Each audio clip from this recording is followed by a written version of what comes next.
大家放假行街，仲會唔會第一時間諗起銅鑼灣時代廣場？如果你最近行過入去，可能都會嚇一跳。點解呢個以前全香港最旺最潮嘅地標商場，而家靜到好似圖書館一樣？甚至有網民影相放上網，話呢度已經變咗一個免費冷氣房。除咗一堆入去避暑、坐喺度撳電話嘅人之外，啲鋪頭根本就拍烏蠅。你冇聽錯，呢個曾經創造無數神話嘅港島商場一哥，喺過去呢6-7年間，估值竟然大幅蒸發咗成整整158億港元。到底發生咗咩事，可以令到一個原本高不可攀嘅8億巨無霸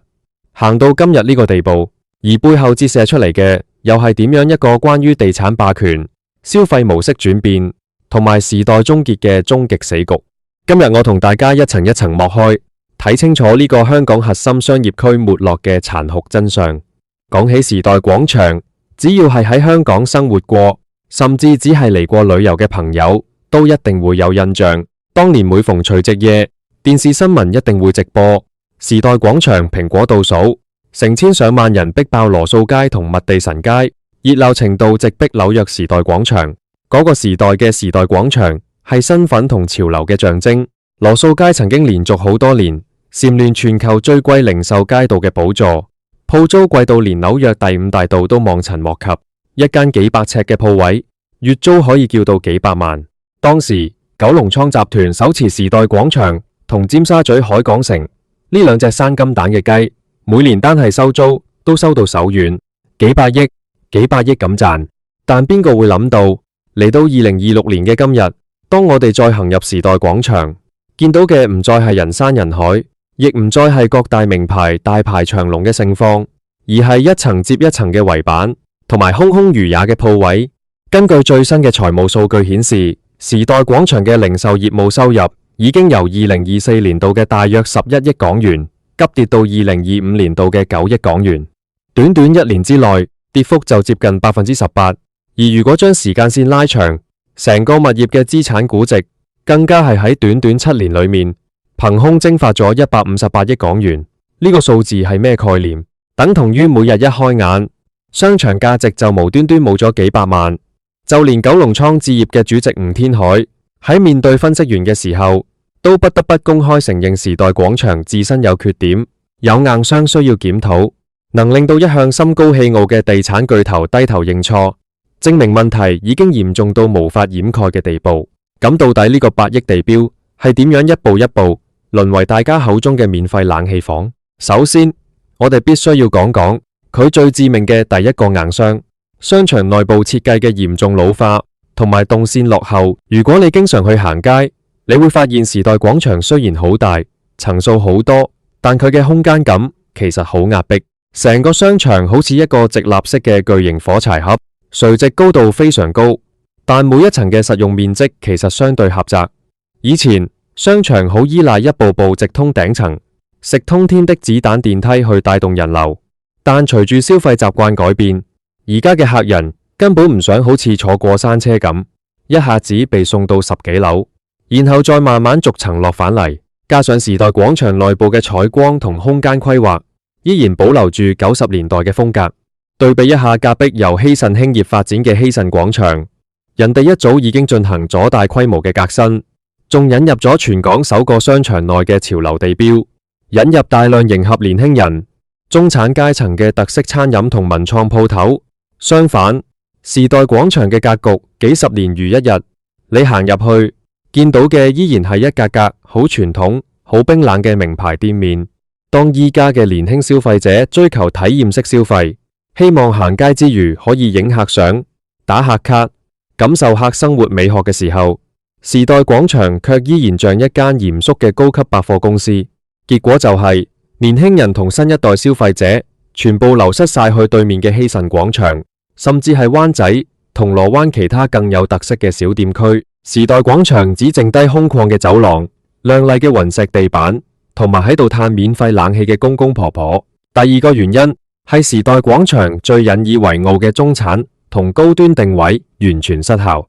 喺2020年之前，時代廣場係自由行同內地豪客嘅天堂，各大一線國際名牌例如路易威登等等喺度都開咗好大間嘅旗艦店，每日門外都排長龍，店員忙到停唔到手。但係好景不常，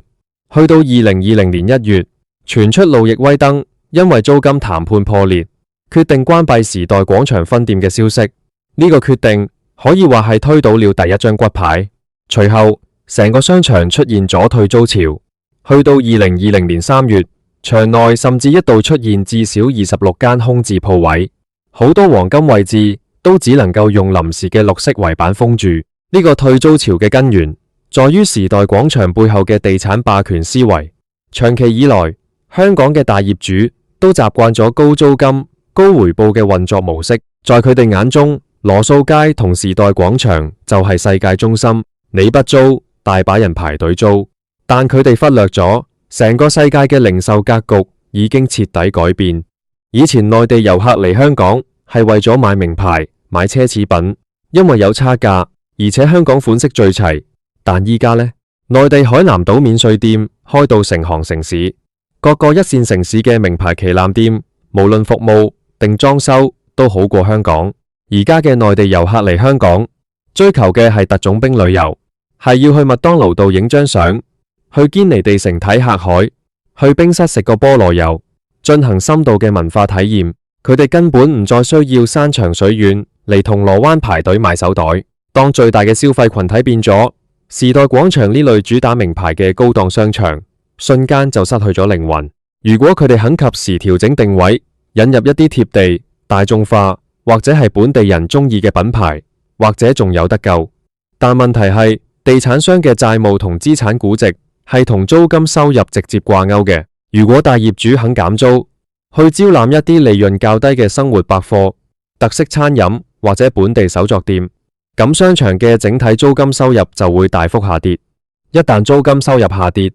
根據會計準則，成個商場嘅資產估值就會跟住大縮水。呢個就係地產霸權嘅終極死局。大業主寧願由得啲鋪頭空置，寧願用圍板遮住，寧願等啲人入去吹免費冷氣，都唔肯輕易將租金減到一個合理，能讓本地中小企生存嘅水平。因為一旦拉低咗租金基數，九龍倉置業嘅股價、負債比率同埋喺銀行眼中的抵押價值就會出現毀滅性嘅打擊。呢種寧死不看嘅心態，直接導致咗商場內部生態嘅加速枯萎，空鋪越來越多，行街嘅人覺得越來越悶，人流進一步下跌，剩低嘅商戶因為生意差，亦選擇約滿搬走，形成一個無法逆轉嘅惡性循環。其實時代廣場嘅沒落唔單止係一個商場嘅悲劇，佢更像是一個時代嘅縮影。以前時代廣場之所以成功，係建立喺香港作為唯一窗口嘅紅利之上。當時香港擁有無可比擬嘅零售優勢，而地產商只需要做一件事情，起好一座大樓，劃分好鋪位，然後坐喺寫字樓裏面等名牌捧住現金嚟求租。地產商根本不需要懂什麼叫營運，不需要懂什麼叫顧客體驗，佢哋只需要做好保安、清潔同埋冷氣就足夠。這種躺豬賺錢嘅日子，讓香港的地產商失去咗對市場變化嘅敏感度。當紅利退去，競爭對手不單止是深圳、廣州，甚至連東京、曼谷、首爾都在搶奪香港嘅遊客。當大家去東京可以用極平嘅匯率買到最新嘅潮流單品，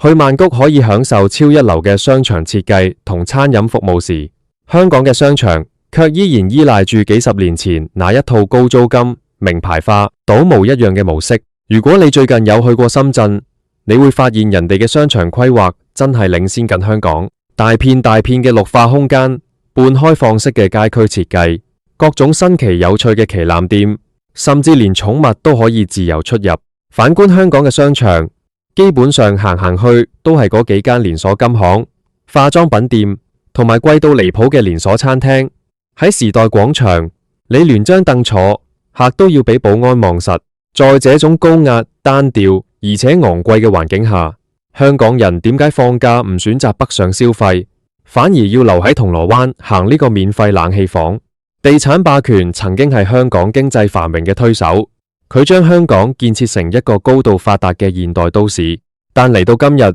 高昂嘅地租、僵化嘅管理思維、以及對租金神話嘅盲目執着，反而變成了扼殺香港零售業創意同活力嘅最大元兇。當街邊嘅街頭表演被驅趕，當商場門口標誌性嘅新年、聖誕大型裝飾逐年縮水，當蘋果倒數正式成為歷史，時代廣場失去嘅不單止是158億嘅估值，更加是香港這個城市最珍貴嘅文化、活力同煙火氣。要打破呢個死局，並非易事，因為這涉及整個地產、金融體系嘅利益重組。如果九倉置業等大財團依然抱住等遊客重返嘅幻想，不願意進行傷筋動骨嘅徹底轉型，不願意放下身段與本地文化、年輕一代接軌，那麼這百億商場恐怕在未來嘅日子裏，真係會慢慢變成一間純粹給市民避暑、